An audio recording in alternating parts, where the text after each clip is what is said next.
So understanding strategy is far more complex, in-depth, multi-layered, and multi-dimensional than I ever could have thought. When I learned the art of war, I didn't even know that it was basically strategy. I mean, not basically, but as far as what we have on this planet, it is the definition of what strategy is. There is no other definition. And if I could, I would show you how to apply everything I know about strategy to what you need it for. But the problem is, if I don't know the tactics of what you're trying to do, and if I'm not extremely good at those tactics, then it's impossible. So all that I can do is show you, at the best of my abilities, how to understand strategy and apply it.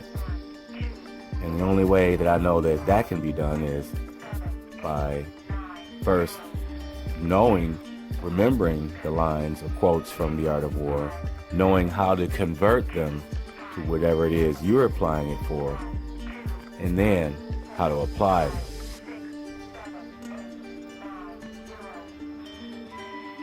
But since I don't know what it is you're applying it to, and not only that, it's a good chance that I don't know the tactics, then you have to be able to do that.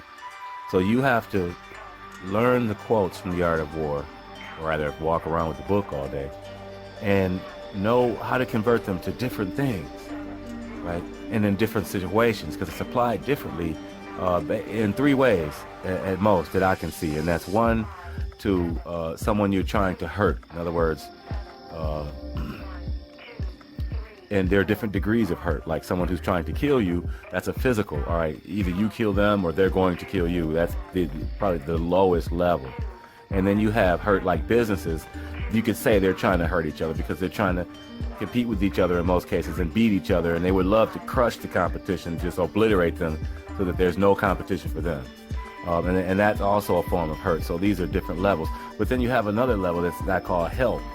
Okay, and in between is when you're trying to do either, doing neither. But we're always doing one or the other. If not by choice, then by mistake. I think it's impossible to not be doing one or the other.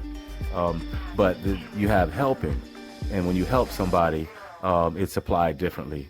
And then you have when you're applying it to yourself. I also like to put that in the third category. So those are the three different ways it can be applied. And then within those ways, you have different levels in between, different levels of hurt, different levels of help, and different levels of working with yourself. So it can get really complicated, but through videos, I try to show how you apply to this, you apply to that, and you start to see, okay, and so you can learn to apply it to music, to medicine, to I don't even want to say politics, finance, so I'll say that, and any different, relationships, even inanimate objects, your car, especially if you're a mechanic, then that's a tactic of working with an inanimate object. Even a musician is working with a tool, an instrument, right? But then the opponent is not really the instrument itself, or it's the listener. The opponent is that part of the listener that says, "Oh, you're boring. Oh, I've heard that before.